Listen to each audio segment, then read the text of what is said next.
A'udzubillahi minasyaitonirrajim. Bismillahirrahmanirrahim. Alhamdulillahirabbil alamin.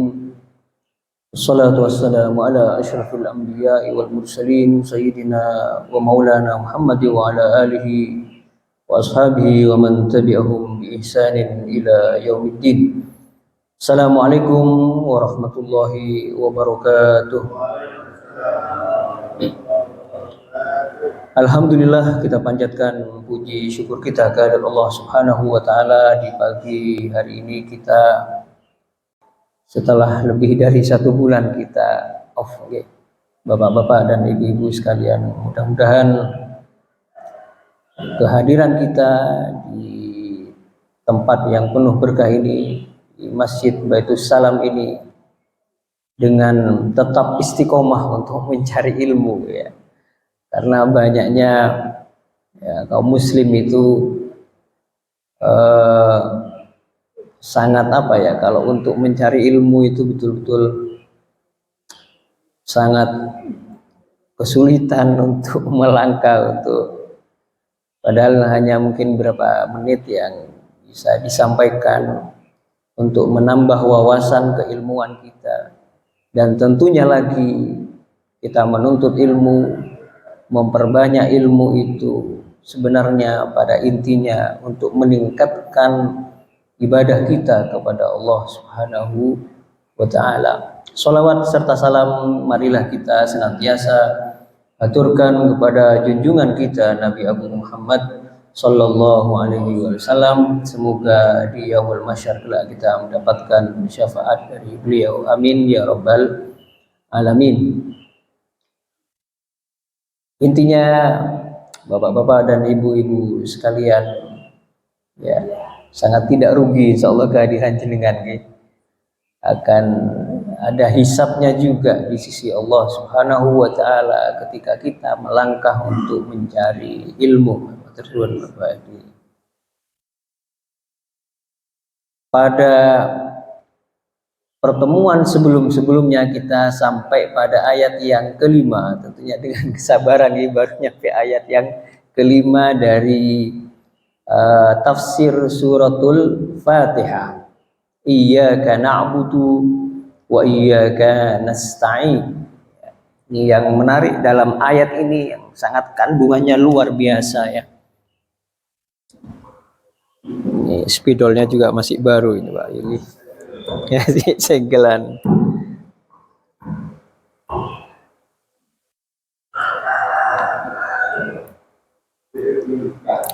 Sama deh.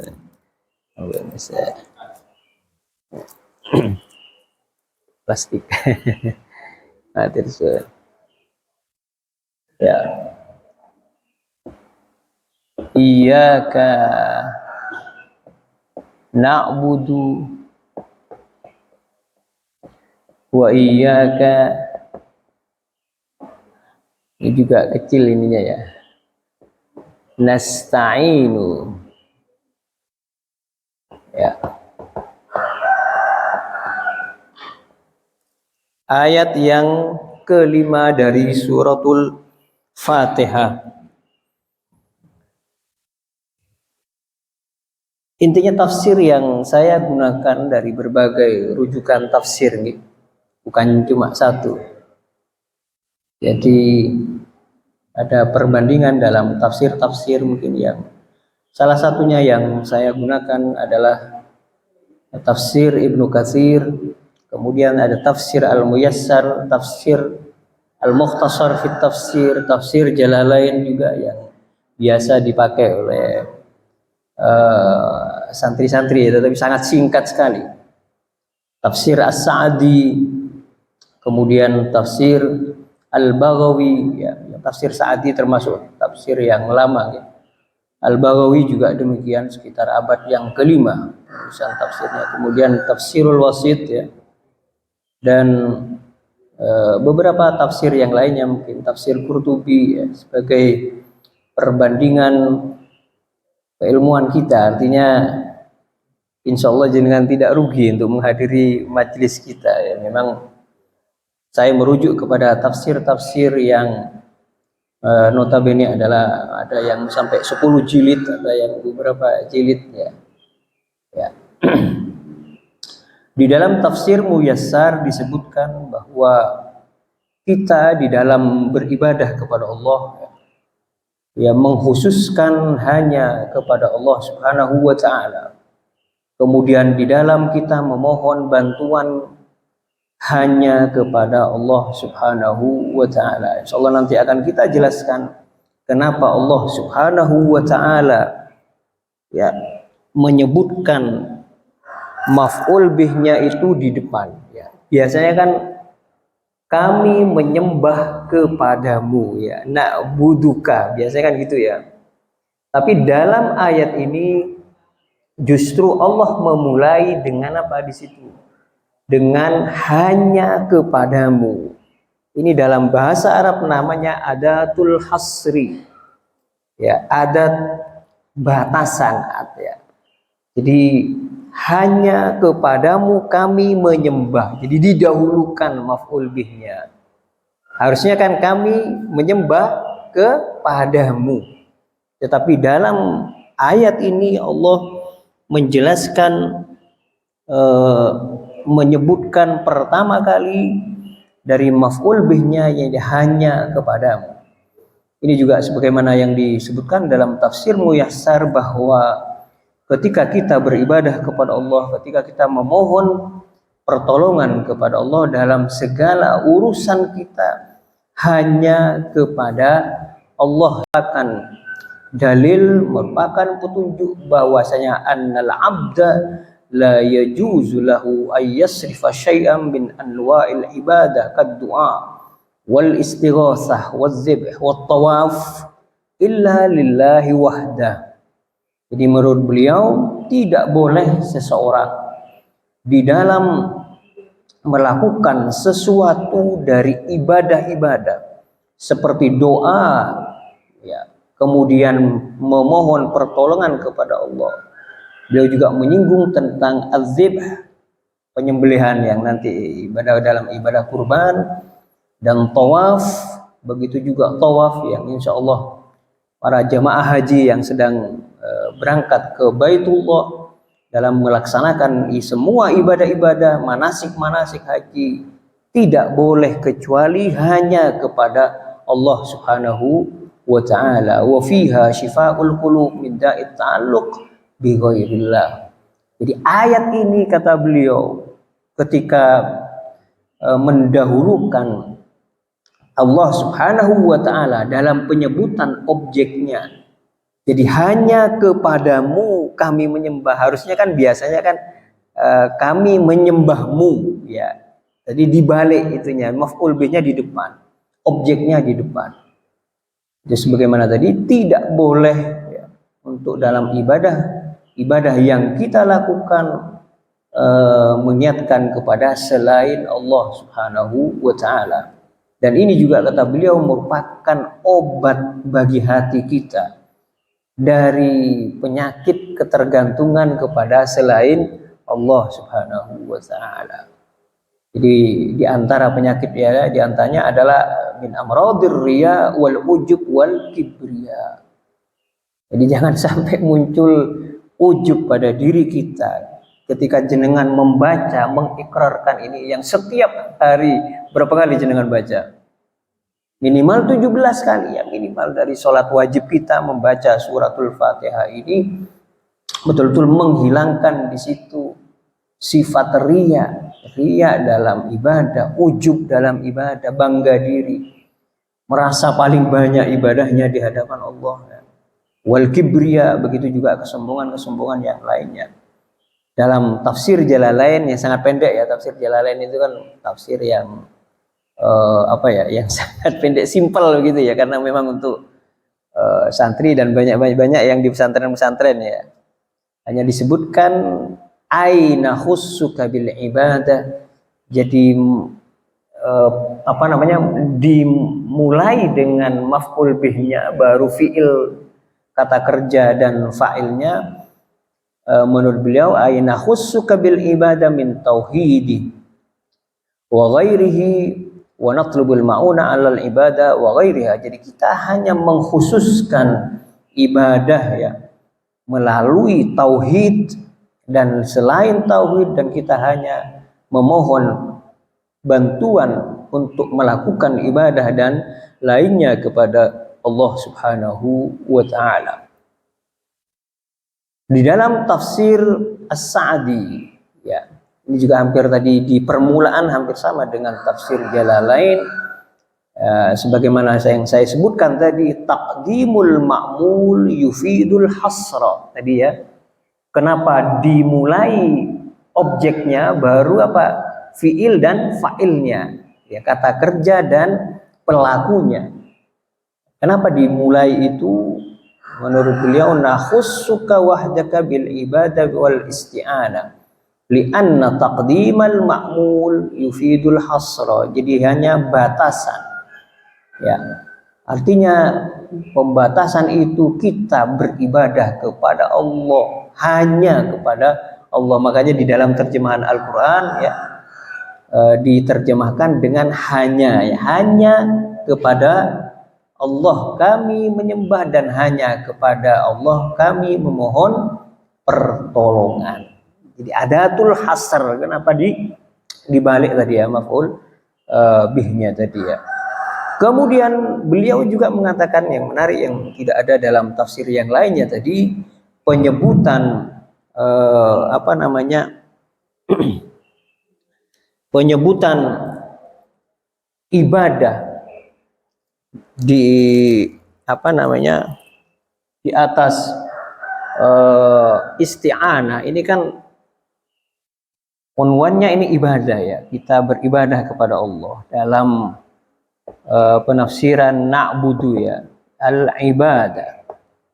Kemudian yang di sini adalah al-isti'anah. Isti'anah itu dalam istilah bahasa Arab adalah permohonan pertolongan kepada Allah.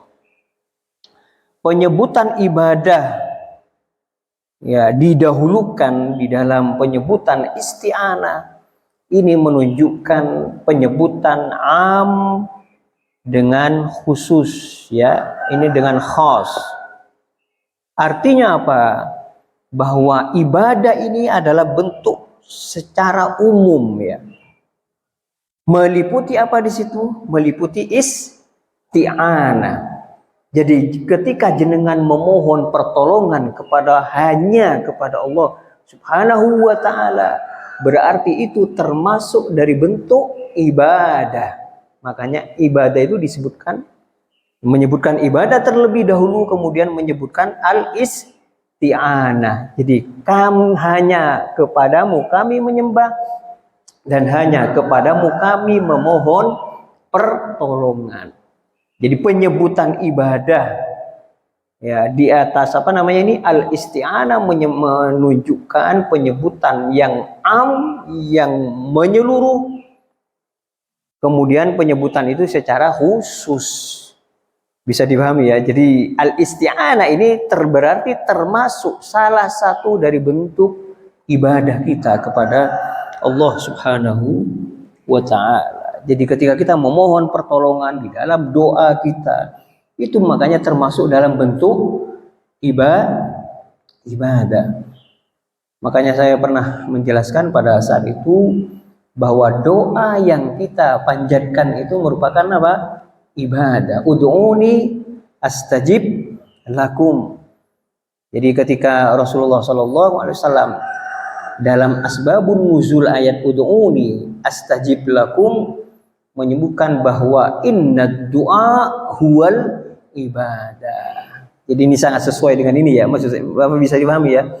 Jadi al-isti'anah termasuk bentuk dari doa kita kepada Allah. Artinya penyebutannya itu secara khusus. Jadi banyak sekali ibadah, termasuk sholat, termasuk zakat dan lain-lainnya, itu merupakan bentuk ibadah. Dan penyebutan ibadah dari al-isti'anah menunjukkan penyebutan umum, kemudian secara khusus di situ. Apa yang disebut ibadah dalam tafsir As-Sa'di disebutkan wal ibadah ismun jami'un likulli ma yuhibbuhu Allah wa yardah minal a'mal wal aqwal adh-dhahira wal batinah. Ini menarik apa yang beliau definisikan di dalam ibadah ya. Kata beliau bahwa ibadah itu adalah nama yang menyeluruh. Jadi semua nama yang meliputi apa-apa yang dicintai oleh Allah dan apa-apa yang diridhoi oleh Allah dari perbuatan, dari ucapan yang ucapan yang bersifat lahiriah dan juga ucapan yang bersifat batiniyah. Jadi ucapan ada juga yang lahiriah, misalkan jenengan ngomong kepada seseorang, misalkan berbicara tentang kebaikan ya, yang lain. Dia juga ada berbicara secara batinah dalam diri kita. Misalkan misalkan ya, husnudzon kepada seseorang, itu juga ya, bentuk batiniyah dari amal perbuatan dan ucapan kita. Makanya jangan sampai misalkan ketika muncul perasaan iri hati kepada orang lain, itu juga lawan dari ibadah yang berbentuk batin tadi ya. Jadi berbaik sangka kepada orang lain, kemudian kasih sayang dalam hati dan jiwa kita, itu merupakan ibadah yang berbentuk batiniyah tadi ya. Jadi tidak hanya urusan-urusan yang bersifat lahiriah, tetapi juga batiniyah di situ. Makanya supaya kita tidak terjerembab kepada ya istilahnya ya, kemaksiatan. Makanya maksiat pun itu ada yang berbentuk lahiriah juga berbentuk batiniyah. Nah, yang susah sekali untuk mengobati di situ adalah maksiat dosa yang berbentuk di situ batiniyah kita. Itu sangat susah ya, ketika seseorang muncul ujub pada dirinya, merasa bangga dengan ibadah yang dia lakukan, merasa bangga terhadap apa yang dimiliki dari materi, dari duniawi.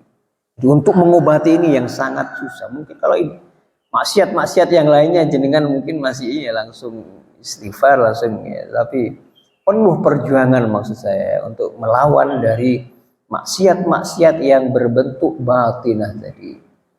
Makanya apa yang dikatakan dalam tafsir Sa'di bahwa ibadah itu meliputi perbuatan kita, ucapan kita, baik yang berbentuk lahiriah yang tampak ya, dengan berbuat baik kepada orang lain, maupun yang bersifat batinah ya. Sedangkan al-isti'anah menurut beliau adalah al-i'timad Allah fi jalbil manafi' wa daf'il mudhar, yaitu bagaimana seseorang itu berpegang teguh kepada Allah Subhanahu wa taala fi jalbil manafi'. Ya, untuk menarik manfaat, misalkan memohon ya macam-macam dengan minta urusan duniawi, minta urusan ukhrawi, itu namanya jalbil manafi' ya, menuntut di situ, meminta manfaat kepada diri kita ya. Ada juga yang bentuknya daf'ul madar, untuk menolak bahaya ya. Terkadang kita ini kalau berdoa untuk menolak bahaya ini cuma pas kita kepepet biasanya ya. Kalau misalkan ada ada kejadian alam yang menakutkan, kita baru di situ baru memohon kepada Allah, ya Allah jangan sampai misalkan ya angin puting beliung atau ya. Coba kalau yang artinya tidak ada masalah gitu ya kan, ya paling jenengan mintanya juga masih syukur-syukur minta kepada Allah ya, masih berdoa. Tapi kadang muncul kemalasan ya. Ini juga merupakan ujian bagi kita sebenarnya ya. Ya, artinya kalau ekonominya lagi mapan, enak gitu. Pak Dar ya. Dan ekonominya lagi bagus, enak-enaknya begitu ya. Itu malas untuk berdoa, bahkan untuk jalbul manafi tadi ya. Tetapi pada saat kita dalam posisi apa namanya ujian. Itu apa namanya sah-sah saja ya, tetapi apa yang diperintahkan oleh Allah Subhanahu wa taala dalam keadaan apapun ya, al-isti'anah itu tidak hanya apa namanya tadi jalbul manafi, untuk mendapatkan manfaat ya, tetapi juga daf'ul mudhar, untuk menolak segala apa bala, segala apa namanya, makanya kalau jenengan misalkan bepergian ya kan, di minimal jenengan naruh sedekah ya untuk menolak bala di dalam perjalanan kita, dan itu harus dibiasakan untuk melawan. Dan di dalam tafsir Sa'di juga disebutkan wal qiyam bi ibadatillah wal isti'anah huwal wasilah lis sa'adatil abadiyah.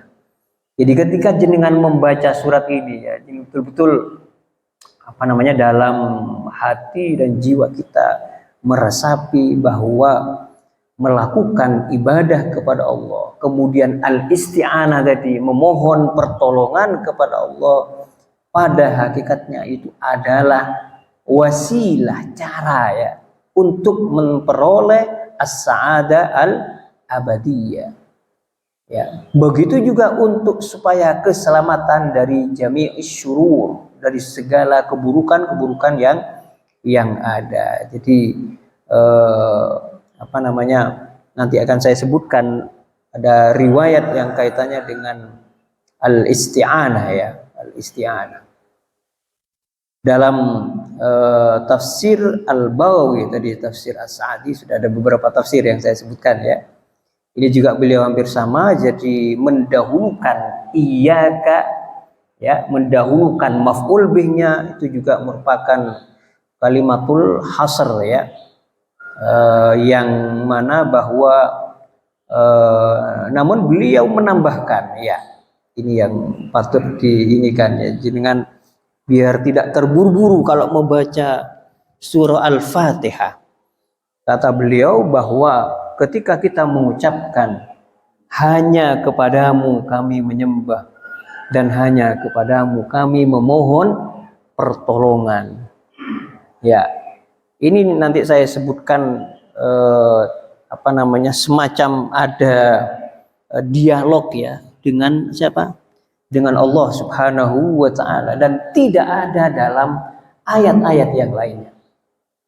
Coba jenengan cari ayat-ayat yang menunjukkan di situ seperti ada semacam dialog kita dengan siapa?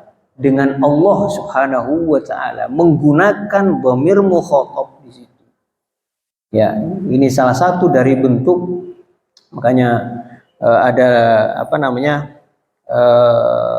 ulama-ulama salaf kita mengatakan ya, gimana ini ya, dalam di antara sebagian ulama salaf kita mengatakan, ini saking pentingnya ayat yang kelima ini ya, wa qad ja'at fi fadli hadhihi al-ayah al-karimah atharun muta'addidah.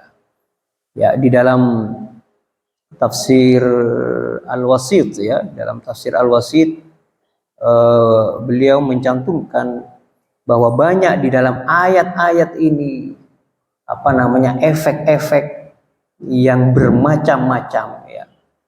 Di antaranya disebutkan bahwa, mengutip sebagian ulama salaf ya, Al-Fatihah sirrul Quran. Ini kelebihannya Al-Fatihah yang kita baca dalam sholat ya. Ya, mungkin ini juga kenapa kita diperintahkan bahkan la sholata illa bi fatihatil kitab. Wah, tidak ada sholat kecuali dengan fatihatul kitab. Artinya secara fikih tidak sah apa namanya, sholat seseorang tanpa fatihatul kitab ya.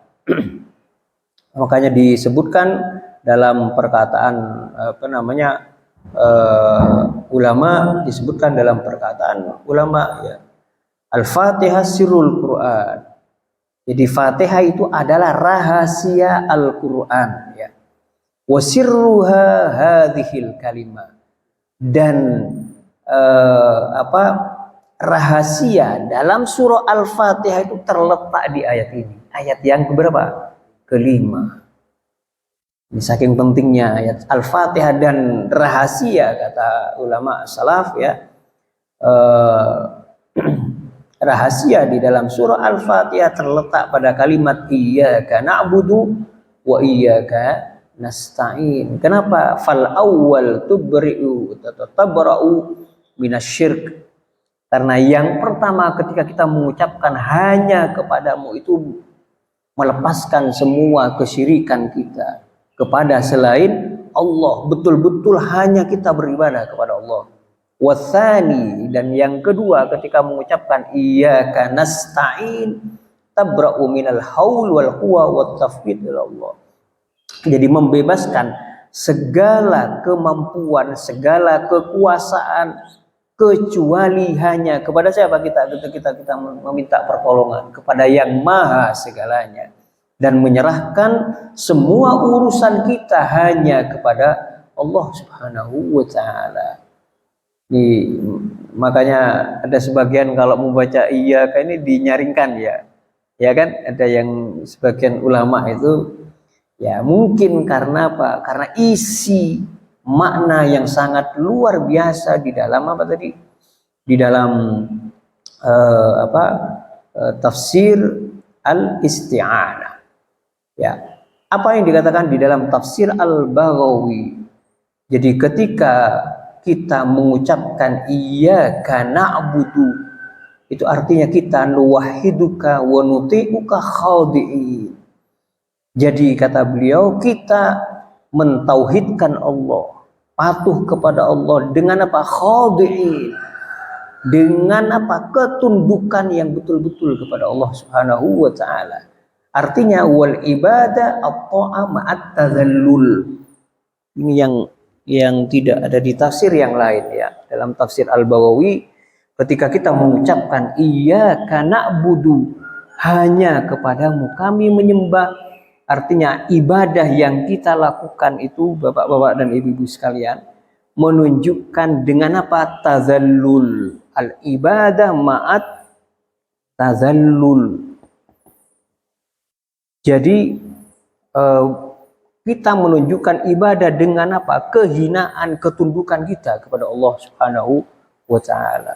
Jadi ketika antum mengucapkan iyyaka na'budu, ya betul-betul antum meresapi bahwa saya menyembah hanya kepadamu itu dengan apa? Dengan kehinaan. Makanya tadi dalam tafsir sebelumnya kan disebutkan jangan dalam ibadah kita pun kepada Allah secara apa di situ? Secara batinah kan gitu ya, dari perbuatan, kemudian ucapan dan lain sebagainya itu. Jadi ketika kita mengucapkan iyyaka na'budu itu dengan apa? Tazallul. Ya ini kemarin saya pada malam Jumat saya pernah menjelaskan dalam pengajian tentang salah satu tips untuk sholat khusyuk itu adalah sholat yang ketika jenengan berdiri menghadap kepada Allah Subhanahu wa ta'ala itu dengan tazallul. Dengan apa? Penuh dengan kehinaan kita di hadapan Allah Subhanahu wa ta'ala. Ya, jadi makanya kalau sholat itu betul-betul apa ya? Merunduk, dan salah satu sunnahnya menghadap tempat sujud. Supaya apa? Supaya orang yang katakan jenengan kalau melakukan kesalahan gitu ya di depan, katakanlah saya analogikan di depan orang yang berpengaruh misalkan ya, jenengan melakukan kesalahan besar ya, bagaimana perasaan jenengan? Pasti menunduk penuh apa? Penuh dengan kehinaan. Jadi makanya salah satu tipsnya sholat sebagaimana dikatakan ulama yaitu betul-betul kita merunduk dengan kehinaan di hadapan Allah Subhanahu wa ta'ala. Kayaknya jangan sampai sholat melihat ke atas gitu ya.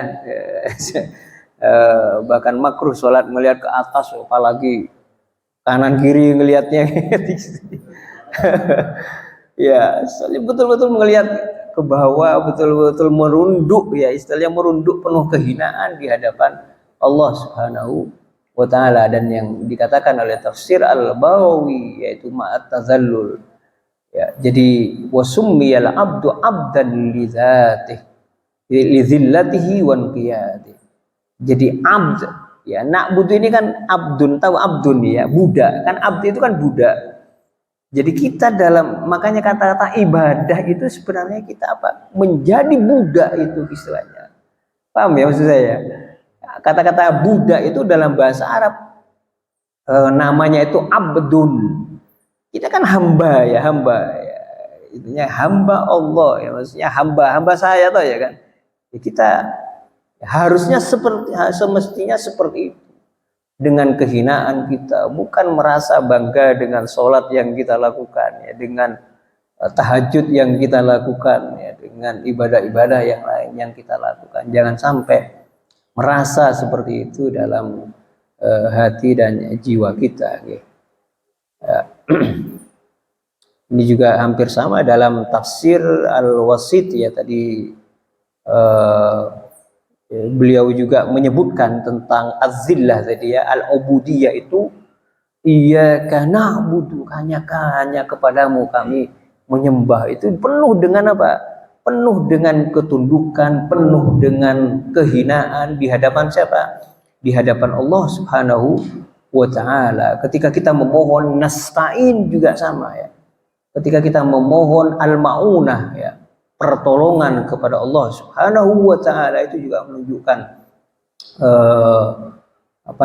kita betul-betul menggantungkan diri kita hanya kepada Allah Subhanahu wa ta'ala. Dan di dalam tafsir Al-Wasit ya, disebutkan ketika kita mendahulukan tadi ya, berapa kali saya itu menunjukkan at-tauhidul khalis, ketauhidan yang betul-betul murni hanya kepada Allah Subhanahu wa ta'ala.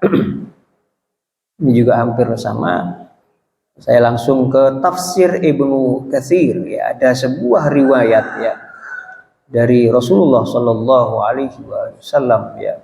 Ini menarik di dalam ayat ini ya. An Abi Hurairah radhiyallahu an Rasulillah sallallahu alaihi wasallam yaqulullah taala, dari hadis qudsi ya. Ini sebagai akhir dari pertemuan kali ini ya, makanya jenengan kalau membaca surah Al-Fatihah saya minta tolong ya. Ya, mungkin saya juga perlu mengingatkan kepada imam ya dalam sholat ya, kalau artinya terutama dalam surah Al-Fatihah, kalau di rakaat pertama kedua kan karena diselingi ini kan masih lama ya, artinya makmum bisa menyempurnakan bacaan Al-Fatihahnya, kecuali imamnya membaca surah Qul huwallahu ahad yang sangat pendek gitu ya, Allah inna a'tainakal kautsar ya. Maka ulama mengatakan terutama rokaat ketiga ataukah rokaat keempat ya, seorang imam ya, untuk supaya makmumnya betul-betul menyempurnakan suratul Fatihahnya, untuk tidak terburu-buru membaca suratul Fatihah. Ini juga salah satu tips tadi yang saya ceritakan mengenai kekhusyuan dalam sholat kita, terutama rokaat ketiga dan keempat ya. Jangan sampai makmum belum selesai, imamnya sudah selesai ya. Intinya betul-betul meresapi apa yang kita baca. Ini luar biasa ini ya, ini hadis qudsi dari Allah. Allah berfirman dalam hadis qudsinya, qassamtus sholata baini wa baina abdi nisfain. Pernah ingat dulu ya, salah satu nama suratul Fatihah adalah as-sholat. Masih ingat ya? Kenapa suratul Fatihah dikatakan as-sholat? Karena sholat tanpa suratul Fatihah tidak sah. Masih ingat dulu ya? Makanya salah satu nama dari suratul Fatihah itu adalah as-sholat, termasuk dalam riwayat ini, dalam hadis qudsi ini. Kata Allah, aku membagi sholat, maksudnya apa? Suratul Fatihah. Antara diriku dan antara hambaku itu dua bagian. Jadi sebagian untukku kata Allah dan sebagian untuk hambaku. Kan dari ayat yang pertama sampai keempat kemarin bercerita tentang keagungan Allah ya, dalam sifat rububiyah Allah, ya, dalam sifat rahmaniyah, rahimiyah Allah Subhanahu wa taala. Wali abdi ma sa'al, dan bagi hambaku apa yang dia minta. Sebenarnya dengan membaca Al-Fatihah ini sedang memohon permintaan kepada Allah. Makanya jangan buru-buru ya. Ini kan seperti doa ya. Makanya tidak ada ayat seperti dalam surah Al-Fatihah. Terutama ayat yang kelima ini. Kan kayak dialog ya. Hanya kepadamu. Tunjukkan kami kepada jalan. Itu tidak ada dalam ayat yang lainnya. Jadi dengan lihat ayat Al-Quran lainnya tidak ada istilah. Kemudian Allah melanjutkan. Idza qala al-abdu, apabila hamba mengatakan alhamdulillahi rabbil alamin. Ya. Apa jenengan ketika mengucapkan alhamdulillahi rabbil alamin, Allah berfirman hamadani abdi, hambaku telah memujiku. Jadi Allah kan, saya dulu pernah menjelaskan, begitu senangnya Allah ketika dipuji oleh siapa? Oleh hambanya. Ya. Kemudian apalagi Allah melanjutkan wa idza qala ar-rahmanir rahim. Ya, ayat yang ketiga, asna alayya abdi. Jadi hambaku juga telah apa? Memuji kepada diriku. Fa idza qala maliki yaumiddin. Qala Allahu majadani abdi. Ini sama semuanya. Majada, asna ya. Ini artinya memuji. Hamada juga memuji. Jadi lihat tuh, hambaku telah memuji diriku kata Allah Subhanahu wa taala.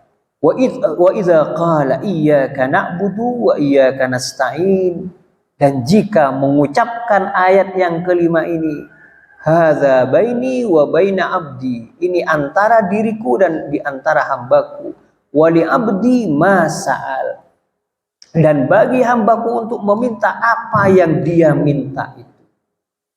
Jadi jenengan dalam benaknya apa yang jenengan minta dari Allah, dengan ucapan apa tadi? Iyyaka na'budu wa iyyaka nasta'in.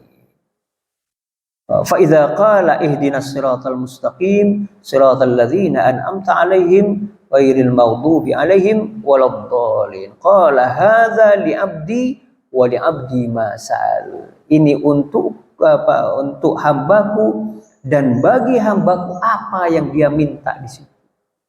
Ya, jadi betul-betul meminta jenengan kepada Allah Subhanahu wa ta'ala. Ini saja yang bisa saya sampaikan, mudah-mudahan bermanfaat. Billahi taufiq wal hidayah wa ridha wal inayah. Assalamualaikum warahmatullahi wabarakatuh.